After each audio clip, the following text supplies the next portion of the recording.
Arz olunub ki, Ali xan Qara vəzirlə Subanın yanında bu kəlməni oxudu.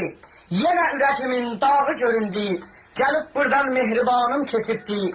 Yaralı ahu tək, çölləri gəzib, ürək xəmli, natavanım keçibdi. İndi ikinci bəndin oxuyur. Oxuyan Aşıq Məhəmməd Məzrəlidir. Balavanda çalır elmiyəli cahani, köməklik eləyən Qulaməli Közəli, dairədə çalır İmanxan bayramı, əziz dostlarımızın sağlığına.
Ata anasın, məkan eyliyibdir dəxəm xanasın, ahu kimi itiribdir balasın, ala gözlü, bir mehribanım keçibdir.